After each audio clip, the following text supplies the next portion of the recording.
गर्भाम्बूपानजो दोषो जातात् सर्वोपि नश्यति। राधे राधे मित्रों, आज पुनः आपके बीच विषय नया लेकर के आजकल हम सब बात कर रहे हैं 16 संस्कारों पर। उन्हीं 16 संस्कारों में से 3 संस्कारों पर हम पहले बात कर चुके हैं, जिसमें से पहला गर्भाधान, दूसरा पंचवन और तीसरा सीमंत। ये 8 महीने तक के पूर्व के संस्कार हैं। फिर 1-1.5 महीने कुछ नहीं, उसके बाद जात कर्म संस्कार आता है। शास्त्र में लिखा है गर्भाम्बु पानजो दोषो जातात सर्वोपि नश्यति, अर्थात गर्भ के अंदर के जो दोष हैं, माँ के पेट में जो भी दोष रह गए हैं बच्चे के अंदर, उन दोषों को दूर करने के लिए गर्भाधान संस्कार, जात कर्म संस्कार से वो सारे दोष दूर हो जाते हैं। जितने भी अंदर के दोष हैं वो सारे के सारे दोष गर्भाधान संस्कार से, सारे के सारे जितने भी अंदर के जो दोष हैं, माँ के गर्भ में जो भी रस पोषण इत्यादि आहार अंदर लिया है और उसका जो बालक के अंदर दोष है, वो दोष उससे हट जाता है। इसलिए ये जात कर्म संस्कार किया जाता है। और जात कर्म संस्कार बहुत महत्व का संस्कार है। ये जब बालक जन्म लेता है उस समय में ये संस्कार किया जाता है। तो बालक जन्म ले और जन्म लेने के ही समय ये संस्कार किया जाता है, यानी जब तक नाल छेदन नहीं होता है बच्चे का, माँ से जब तक बालक जुड़ा हुआ है, जब तक नाल छेदन नहीं किया तब तक इस संस्कार को कर लेते हैं। नाल छेदन के बाद सूतक लग जाता है, फिर सूतक में ये संस्कार नहीं हो सकता, इसलिए नाल छेदन के पूर्व ही ये संस्कार किया जाता है। शास्त्रों में लिखा है कि कम से कम 4 घंटे के बाद नाल छेदन, तुरंत नाल का। अब तो सारी प्रक्रिया अलग चीज़ है, अब डॉक्टरी प्रक्रिया हो गई है, हॉस्पिटलों में जन्म होते हैं, वहाँ पे सब करना संभव भी नहीं लगता है, पर ये संस्कार होते थे। आज भी इस संस्कार को हम जीवित रख सकते हैं, केवल सांकल्पिक जात कर्म संस्कार का केवल संकल्प किया जाए केवल संकल्प लिया जाए, उससे भी भाई जो भी शुभ कर्म हैं, दान हैं उस समय के, वो हम संकल्प ले लें कि हम ये बाद में करेंगे। इस तरह से कर सकते हैं, क्योंकि आज हॉस्पिटलों में जब जन्म होता है तो ये सब चीज़ करना असंभव जैसे लगने लगा है। तो ये जो संस्कार है जात कर्म संस्कार, ये बालक के अंदर का जो दूषित है, उसने कुछ खा लिया है या फिर अंदर माँ के नाल के द्वारा, उसमें नाल के द्वारा भी अगर कोई दूषित चला गया है तो उस दोष को समन करने के लिए जात कर्म संस्कार होता है, और ये नाल छेदन के पूर्व ही होता है। इस संस्कार को लिखा हुआ है कि पुत्र का ये संस्कार किया जाता है, केवल पुत्र का ही ये संस्कार किया जाता है। और ये संस्कार नाल छेदन, जब तक नाल छेदन नहीं हुआ, जब तक नाल से जुड़ा हुआ है बच्चा, उसके बीच में अगर आपने थोड़ा भी पुण्य कर्म कर लिया, ऐसा मानते हैं, अगर थोड़ा भी दान दे दिया ना, तो वो दान अनंत गुणा माना जाता उस समय का। नाल छेदन, जैसी नाल छेदन हुआ, माँ से बच्चा अलग हुआ, तो फिर तो उसको दोष लगेंगे, फिर तो जो सूतक होता वो सूतक लग जाता है। इसलिए नाल छेदन के पूर्व जो भी दान गरीबों के लिए, असहायों के लिए, या जिसके लिए भी, अनाथों के लिए जो भी दान दिया जाएगा, वो दान बहुत अत्यधिक पुण्य को प्रदान करने वाला होता है। इसके बाद उन दोनों की शुद्धि, पिता ने जब सुन लिया कि मुझे बालक का जन्म हो गया, उसके बाद प्रसन्नता से सबके चरण बंदन करें, पवित्र नदी में स्नान किए, पवित्र जल का स्नान करने के बाद अगर बालक कुछ गलत नक्षत्र में, दुर्योग में अगर उसका जन्म हुआ है, तो पहले दान इत्यादि, या फिर अगर ज़्यादा बड़ा कोई दुर्योग है तो जब उसके आगे विधि की जाती है, उसके बाद ही बालक का मुख देखें, नहीं तो कहीं पता हो सके कि पिता के लिए अनिष्ट कारक न हो बालक, तो उसके लिए ये सब विधियां की जाती। पर अगर छोटा सा कोई दोष है जिसमें बालक ने जन्म लिया है, तो उसके दोष के समन के लिए जो भी दान इत्यादि बताए गए शास्त्रों में वो दान करके फिर बालक का मुख पिता देखे, और उसके बाद फिर ये जात कर्म संस्कार किया जाता है। यानी नाल से भी बच्चा जुड़ा हुआ है, और ये संस्कार फिर ब्राह्मण को बुला करके पूरे विधिवत भगवान गणेश का पूजन किया जाता है, मातृकाओं का पूजन किया जाता है, और विशेष करके पितरों का पूजन किया जाता है। नांदी श्राद्ध जिसे बोलते हैं। तो नांदी श्राद्ध यानी पितृ ऋण से उऋण होने के लिए, पितरों के ऋण से हम कैसे उऋण हो सकते हैं, क्योंकि पितरों के तो अनंत ऋण हैं हमारे ऊपर, पिता के, दादा के, पड़बाबा के। अगर वो सब ना होते तो हम ना होते। और आज हम इतनी बड़ी धरती देखने मिल रहा है, सारे सुख भोग करने के लिए मिल रहा है, पुण्य अर्जित करने के लिए मिल रहा है कि हम अपने मुक्त हो जाएं, बार बार इस जन्म मरण से भटकने से हम मुक्त हो जाएं। तो ये सब ऋण किसका है? उन पितरों का है। इसलिए पितरों की तृप्ति के लिए, वैसे भी कहते हैं जिसके पितर नाराज होते हैं उसके संतान नहीं होते, जिसके पितर नाराज होते हैं। तो पितरों की कृपा हुई है, इसलिए हमें संतति की प्राप्त हुई है। इसलिए नांदी श्राद्ध उस समय में किया जाता है। और ये सारी विधि करने के बाद, ये सब पूजन करने के बाद, उसके बाद जो है तब ब्राह्मण पिता के द्वारा जो उस समय जात कर्म संस्कार होता है उस संस्कार को कराते हैं। सबसे पहले उसमें से मेधा संस्कार जिसको बोलते हैं, मेधा जनन संस्कार, उसमें घृत और शहद, घी और शहद दोनों को मिला करके, दोनों चीज़ को, घी और शहद को मिला करके, अक्सर हम तो गांव में सुने हैं लोगों से कि भाई जब बच्चा जन्म होता था और उसको शुद्धि करने के बाद, साफ करने के बाद, नहलाने के बाद सबसे पहले शहद ही उसके मुंह में रखा जाता था। पर आज तो हॉस्पिटलों में होते हैं, अब क्या मालूम वहाँ क्या रखते हैं मुख में। ऐसा कहते हैं मुख में जो अच्छी चीज़ पड़ गई पहले यहाँ धरती में आते ही, तो वैसा ही जीवन होता है। तो शहद तो मधुर है, शहद तीनों दोषों को दूर करती है, और घी भी पुष्टिदायक है, पुष्टि को देता है। सुगंधिम पुष्टिवर्धनम, पुष्टि को देने वाला है। शहद मधुरता को देने वाला, मीठा भी है, मधुर भी, शहद मीठा भी होता है। और त्रिदोष समन कारक शहद होता है। पहली बार तो अंदर तो उसने मुंह से कुछ खाया नहीं, नाक से कुछ सुगंध ली नहीं, मुंह से उसने कुछ खाया नहीं, नाल के द्वारा ही उसे माँ के पेट में मिल रहा था। बाहर आकर के पहली बार उसका संबंध बन रहा है कुछ खाने के लिए। अब मुख से वो खाएगा तो सबसे पहले उसके मुख में घृत और शहद मिला करके, और उसके बाद स्वर्ण की सलाका से, सोने की सीख से बच्चे को वो चीज़ चटाई जाती है, सोने की सीख से वो चटाई जाती है।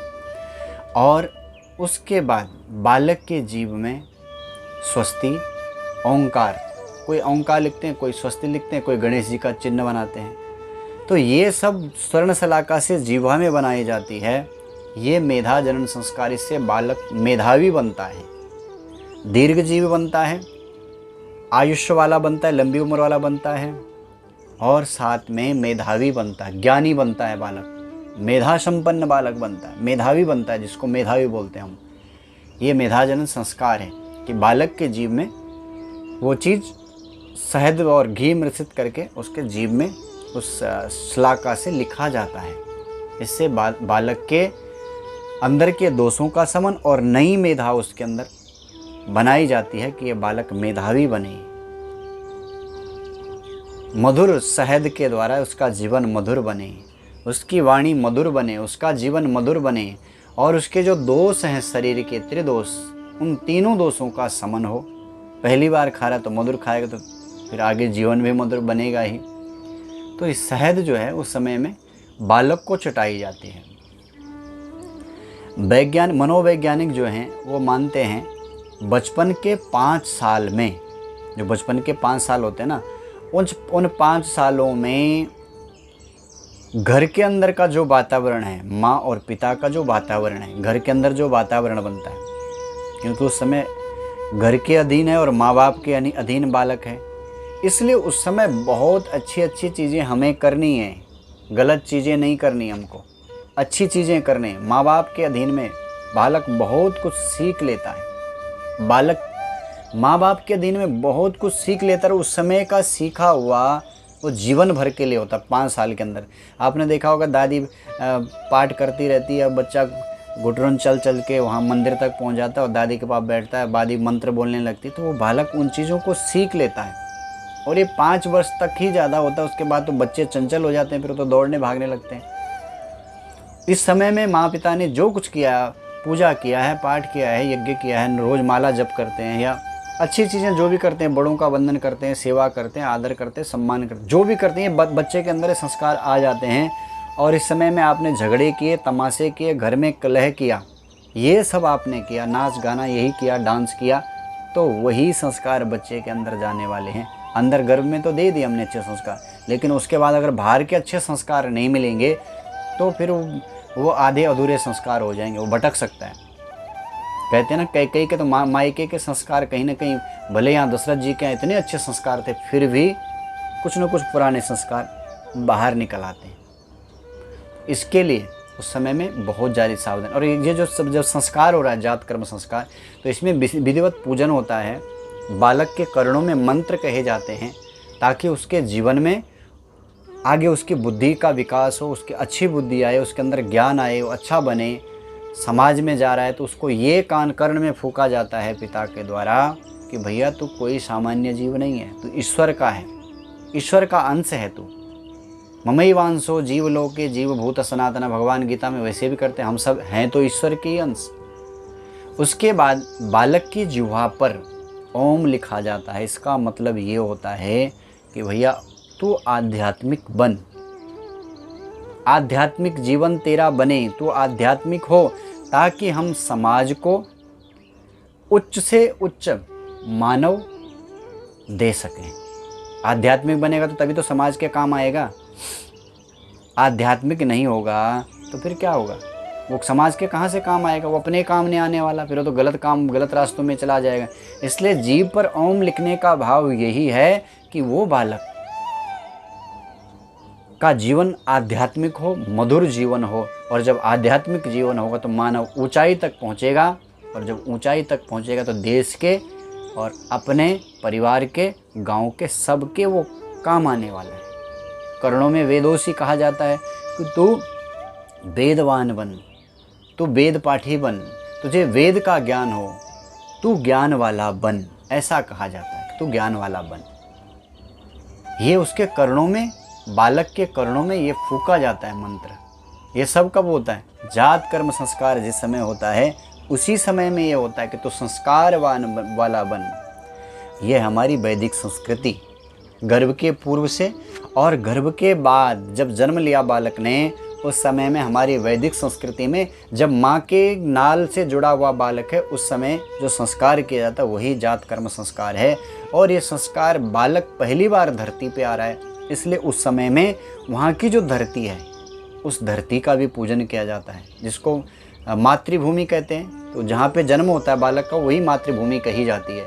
उस धरती का पूजन किया जाता है कि धरती तूने तो मुझे ये बालक दिया, और जिस माँ ने वो बालक दिया उस माँ का भी पूजन किया जाता है।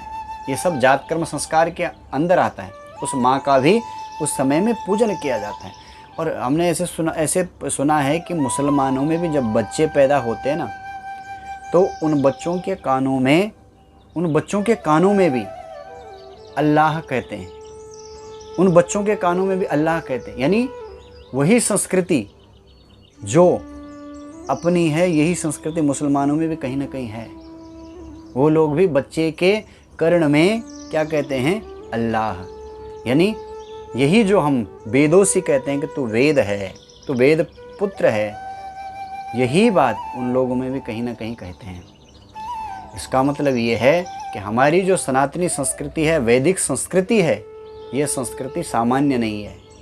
ये संस्कृति गर्भ के पूर्व से और जन्म लेने के बाद जो संस्कार हैं, चाहे यही संस्कार हो, यहाँ भी मेधा की वृद्धि की कामना की जाती है, बच्चे की आयुष्य की कामना की जाती है इस जात कर्म संस्कार में। और इसमें पूजन होता है।